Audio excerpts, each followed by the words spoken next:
Shut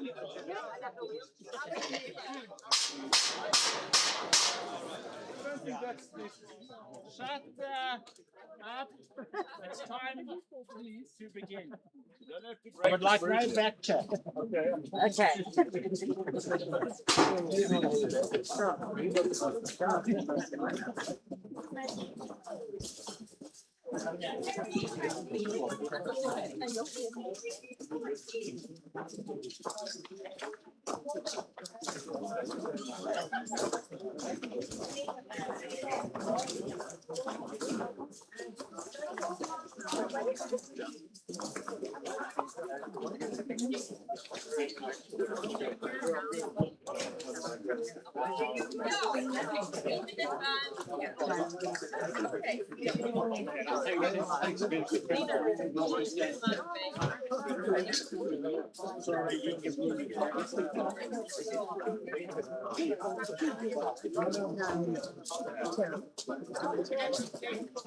Before I start, please ensure that you have enough refreshments for the next 3.5 hours. Does everybody know where the water closets are? Or as Paul would say, the piss houses. So, welcome everyone. There are people here that have travelled from afar, most notably Paul's brother and Paul's nephew from Oz. There's a nice group of guys that have come up, old schoolmates of Paulie's from Cape Town. A lot of guys from Victoria, and generally people from all over. And welcome to those that are watching this online. So, it's been, I think, to all of us, a terrible shock. But in preparation for the send-off for Paulie today, there's some people that we need to thank and consider. The first is to Blanca and Milan, Paul's folks, who probably without them, Paulie would be in jail. So to Blanca and Milan, thank you. Thank you for blessing this world and us with such a good character.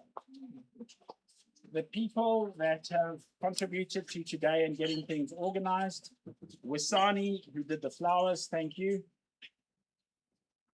To Roy for organizing the lovely tribute of Cycling Up and for the bookmarks. To Joe and Tessa for facilitating the online thing. I can't read my handwriting.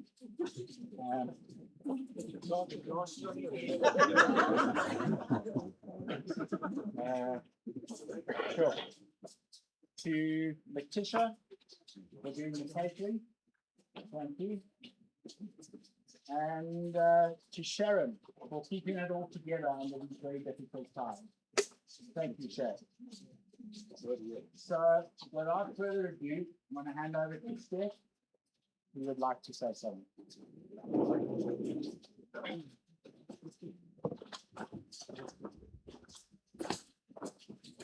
Hi everybody, thanks for being here today. So about the last Paul, taken too early unfortunately.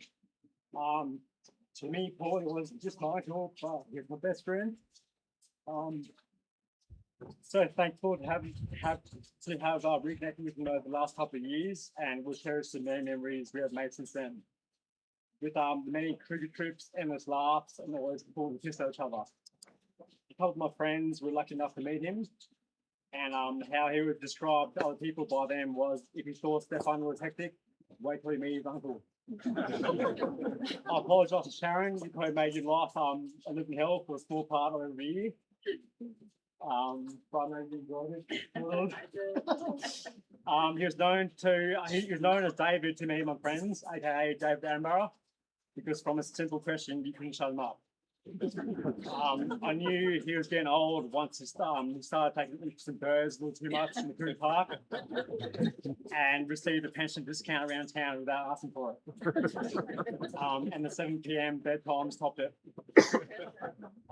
We got the last laugh on our last trip together. If there's any forwards. So knows all about that. But yeah, hope you're okay up there, and I'll see you again one day. In the meantime, we'll clean up the shit show down here for you. The rest is before you. Love you.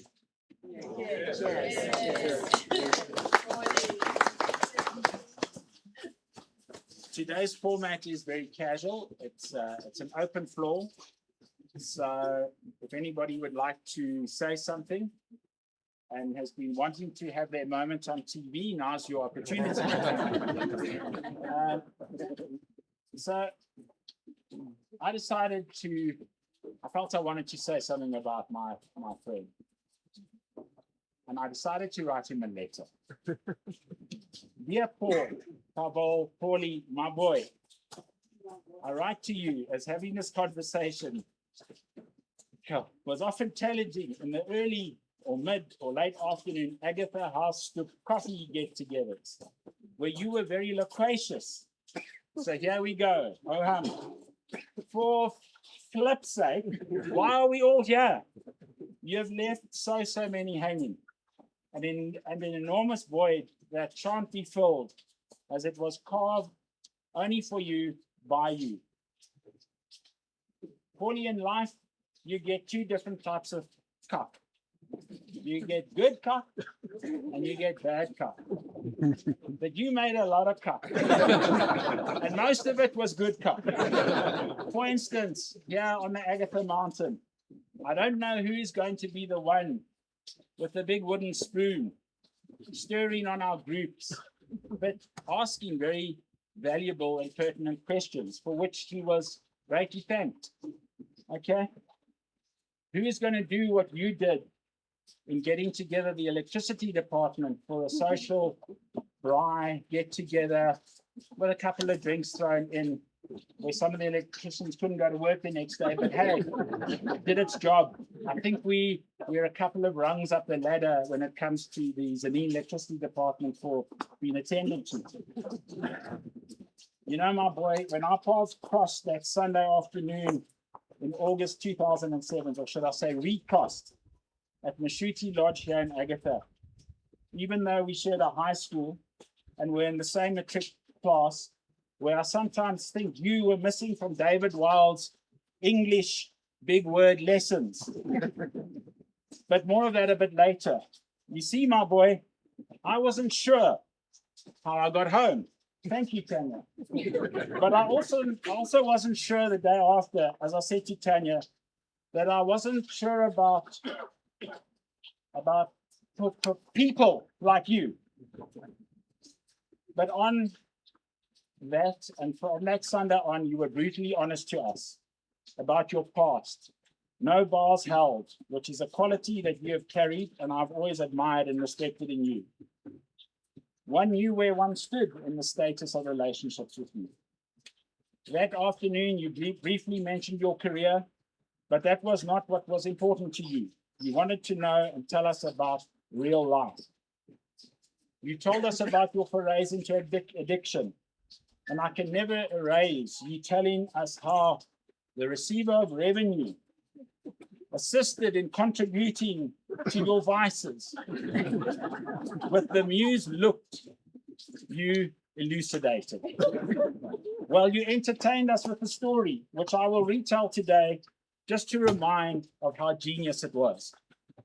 It was an era where, when you had a business or even privately, you got a garage card or a fuel card.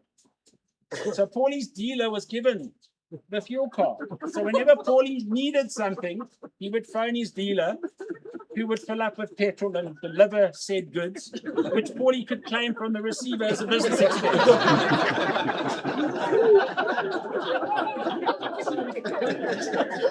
We then had the pleasure to meet Sharon, where a great bond was formed between us, you being the glue, my boy. Some rules were put in place. One being that you would never ever leave our place at the end of evening crepuscular light, meaning in the dark. Big word, Paulie. You weren't at that lesson. Well, my boy, how did that work out?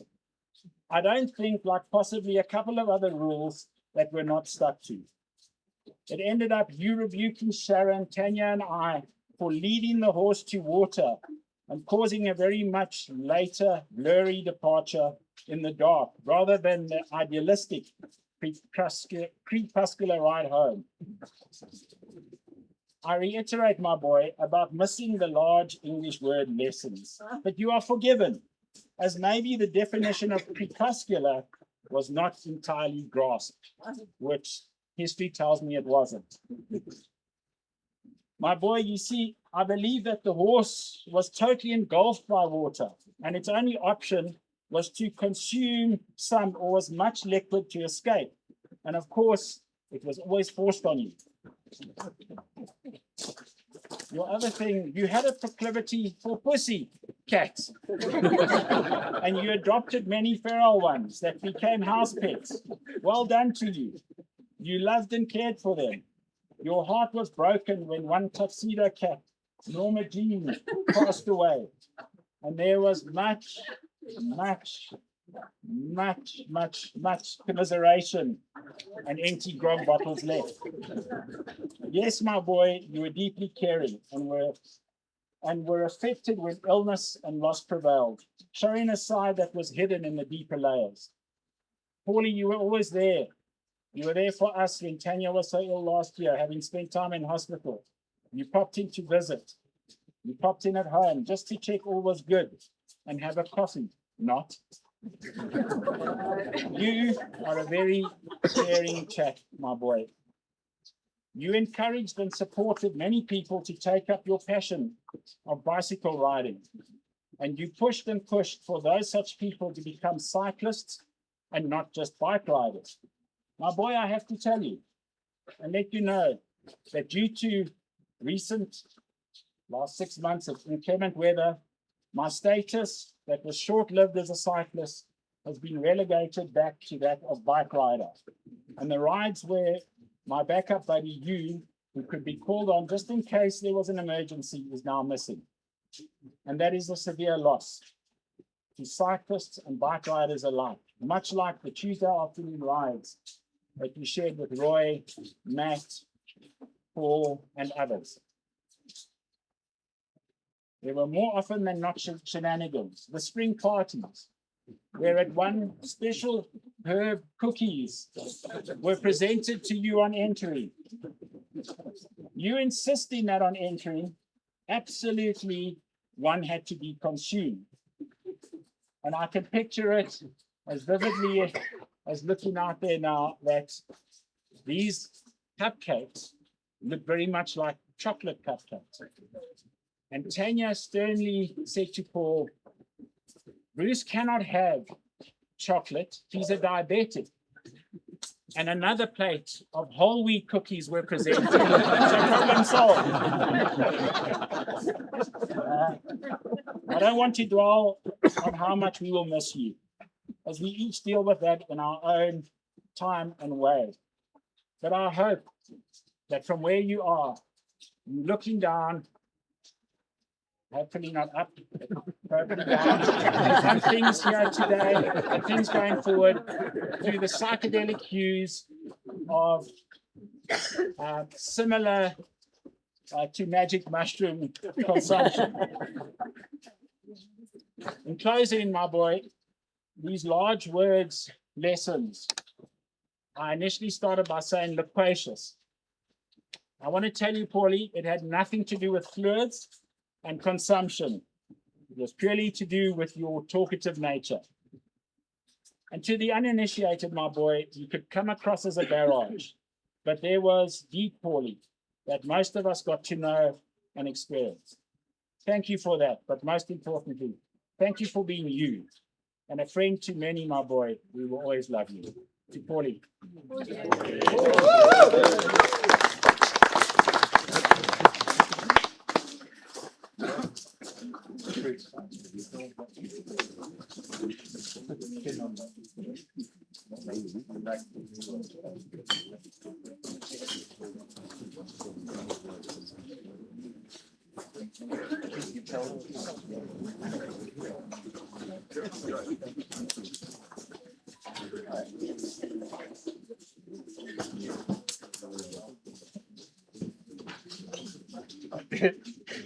There we go.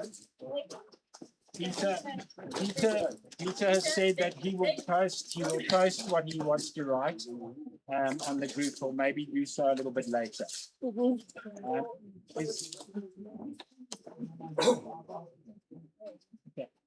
Is there anybody else that would like to? Most definitely.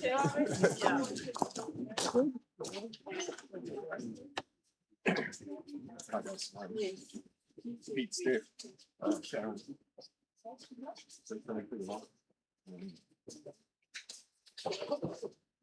think the irony is this is exactly what Paul wanted. His friends together all the time, or in one place. And it just reminds me that there's a person that maintained contact with you, whether it was once a month, once every 6 months, once a year, and you picked up the conversation from where you left off. But the important thing is he made the effort. And we don't need occasions like this to see our oldest friends, our newest friends. We should make the effort like Paul did and just stay in contact with one another. So I want to talk about my friend PAVOL. I met him, like Bruce mentioned, on that fateful day, 1983, on a BMX track. The day before we were going to Feld School, so we were at different primary schools. The two schools were going to Feld School, and here was this Slovak kid on a BMX. We decided to challenge one another. Soon figured out he's a competent cyclist, and on that bus ride up to Stilmansdal the next day, I think that set the tone for all these years that we've been really, really good friends. Growing up 3 years after that, he introduced me to motocross. Peter was a very competent motorbike rider, or off-road bike rider. And I soon came to the realization, I had two realizations about my friend PAVOL. The first was he had one speed, and I hit full speed. And the second was there was no cutoff switch. And that combination became highly prejudicial to him and I when we were introduced to alcohol and girls' high.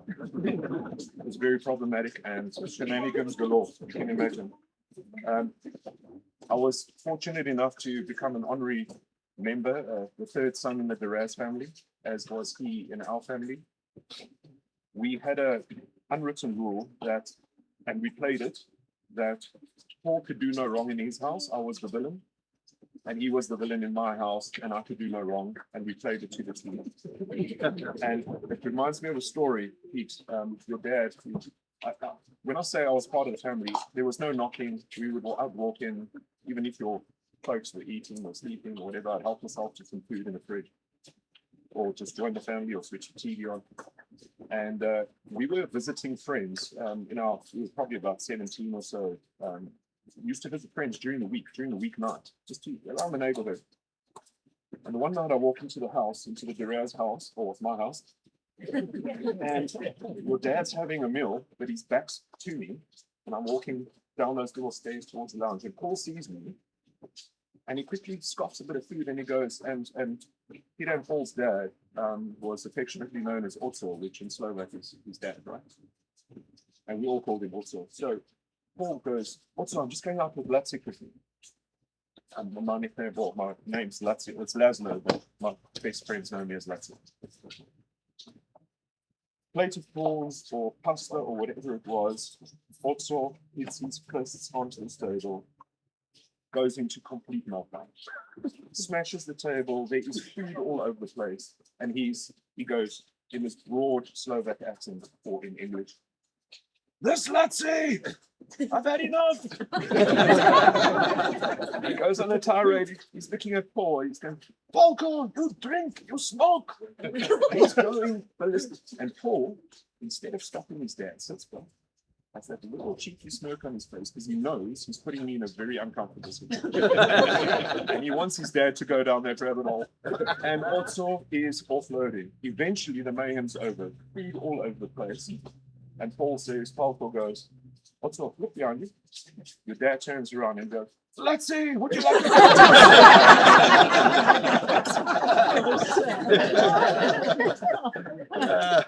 But guys, to explain, I have one story that I share with Paul and Alan Janke. It's a life-changing story. We only really disclosed it many years after, but it goes something like this. Otso had a two-door car, a little Nissan Xo, which was his pride and joy little sports car. Paul, myself, and Alan were at Limelight. I think it was 2 o'clock in the morning, nightclub, and for some reason, also thought it was a good idea to allow Paul to drive his car to this nightclub. On leaving the club, the three of us, we were okay. None of us had a driving license, by the way. On leaving the club, it was like, Paul, let me drive. You know, you might have had too much. Alan, no, Alan wants to drive. Eventually, settles, I'm driving the car. No speeding, no nothing. Very responsible, good attorney that I am. Down Linwood Road onto the highway. We're going to Alan's house to drop him off. We stop at the robot at Atterbury. It's a red for us. It's 2 o'clock in the morning. We're talking. Everything's fine. Turns green. Pull off. And we get T-boned at 100 kilometers an hour by a car coming straight through the red light into a small little two-door car. Thankfully, the main impact onto that back wheel. The car bends literally in the G, spins all the way onto the other side of the road. This vehicle that hit us is 400 meters down the road already. We jump out. Paul is now absolutely freaking out. In the midst of all of this, we hear the groaning in the back seat, and it's my good friend and brother, and he's seriously injured. And the first thing that Paul does is he says, "We've got to get Alan out." We break the chair. We get Alan out. It's 2 o'clock in the morning. There's no time for ambulances. We don't have cell phones. And Paul stops the first car from Atterbury. We don't know who they are. And to this day, they are able, absolutely. We put Alan's broken body onto their back seat and said, just look up for him to lost. Not knowing what condition is it. In all this confusion, Paul starts running for the bridge. He wants to jump off because his dad's going to kill him. I chase after him. The guy in the car, 400 meters away, is walking towards us at a pace. He's now. I get Paul. He's freaking out completely. He wants to jump. I'm slapping him. This guy comes up. He's an off-duty policeman, and he sees young guys. There's probably alcohol. There's probably some shenanigans. He can get out of this by. He was in the wrong. He came through the red light. First thing is he's a great setter. He's shouting, "Who was driving? Who's driving?" And Paul stands up and he says, "It was me, sir." And he did that to save our friendships because that friendship would have been broken on that day. That's the loyalty of my friend Paul. We obviously confessed to Otso 10 years later. I reminded him of the fact that he couldn't sue me because his claim had prescribed, which he was comfortable. But leading up to that, Pete, your brother was a legend. He lived fast, he lived hard, but he had friends, as you can see. And like I go back to the beginning of what I said, is it's time to make contact regularly, guys, not just this once off. It's so nice to see Bruce, your kind words, wherever you are now. Just the old guys from Victoria days, and then our new friends from Sydney. I just want to say thank you for loving our friend Paul. And from the bottom of our hearts, we thank you, like you don't understand, for making sure he stayed in Sydney. Just so that you guys can understand and endure the pain that we had to go through throughout the years. Yeah. So this is not the easiest time to stand up, and I question why we're even here. We shouldn't be here, but we are. And we get from our friend Paul. And I wanted to say to him, rest well, my friend. And see you on the dark side of the moon.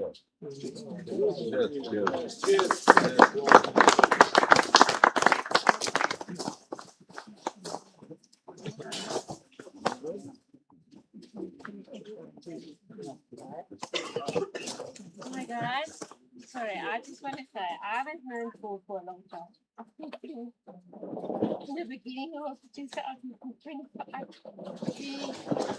he just grabbed me because he's like me. He see the real people. He see what's right. He see what's wrong. But a lot of people didn't like Paul because he was fucking straightforward. And whatever you got out of him was fucking Paul. But you know what? We loved him. We loved him for who he was. I'm gonna miss my Macy so much up. Hey, Macy. Kom gister het vinnig gaan, dit is ekstreem van my pap. Nee, Paul, ek kan niks wees, gaan migraine. Ag, ek gee 45 minute. Okay, ek is fucking nou. But that was who he was. He was a genuine person. He had a real heart. He saw the right people. And I will always remember him for that. So it's nice seeing all of you here. And also, it wasn't needed the snacks. It was blended with the snacks because he loved that place. And they put some cigarettes and a beer and everything he loved by his photo. But there was no root. So I had to go pick some root because that is full.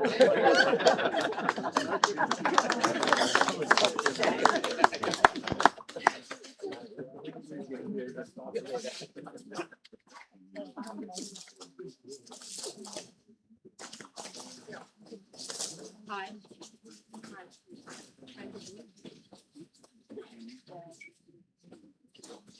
I want to say something.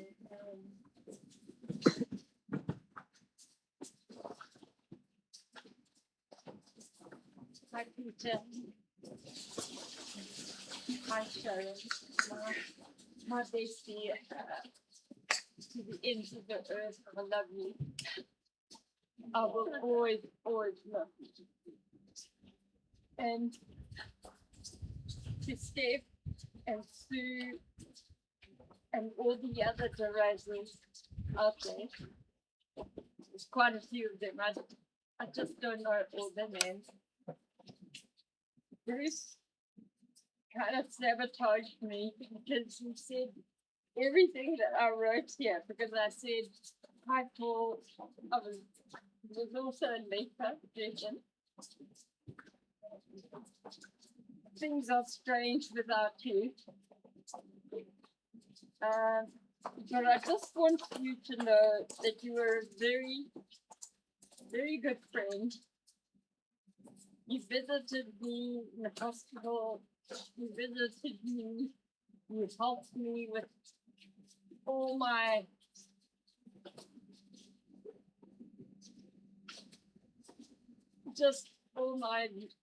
medical stuff. You're always there. You were always there. Even with your bitchiness. Yeah. Anyway, Paul, I just want to finish because my darling Bruce has taken all the words I have to say, but I just want to say, Paul, have millions of parties up there. Find that mad Italian, my father, because he loves parties as well. Go and find him.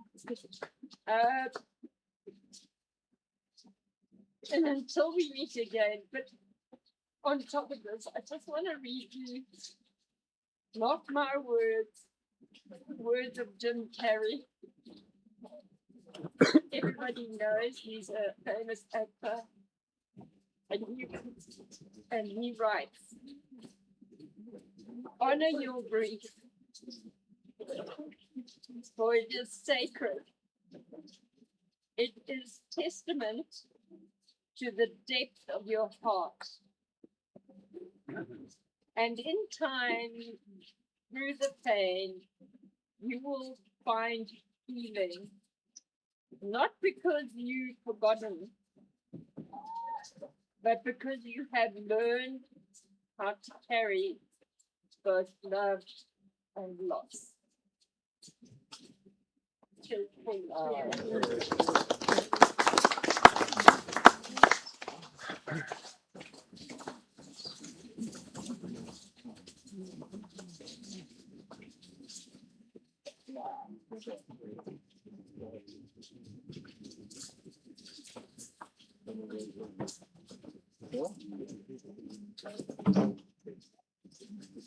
Anyone else?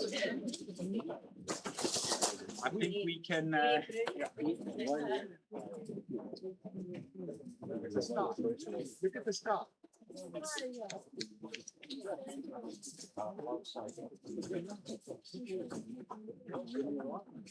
Paulie was my friend, everybody's friend. He was my worst friend. Flew him out of Zimbabwe, many adventures, and I just want to say,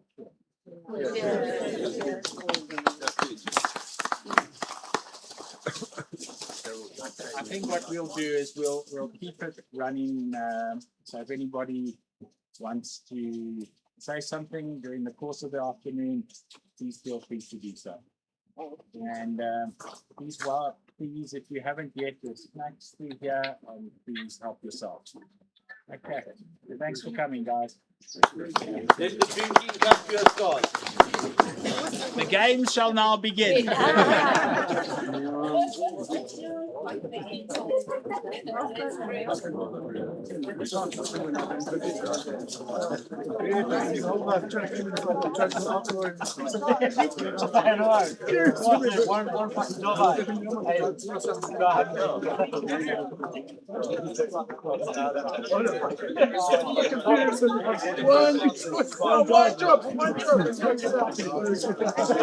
I'm becoming a vegan. That's what I decided.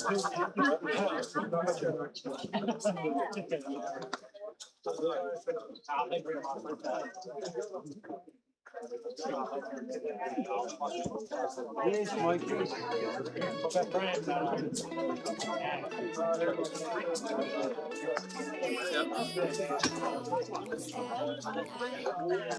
When that moon is big and bright, it's a supernatural delight.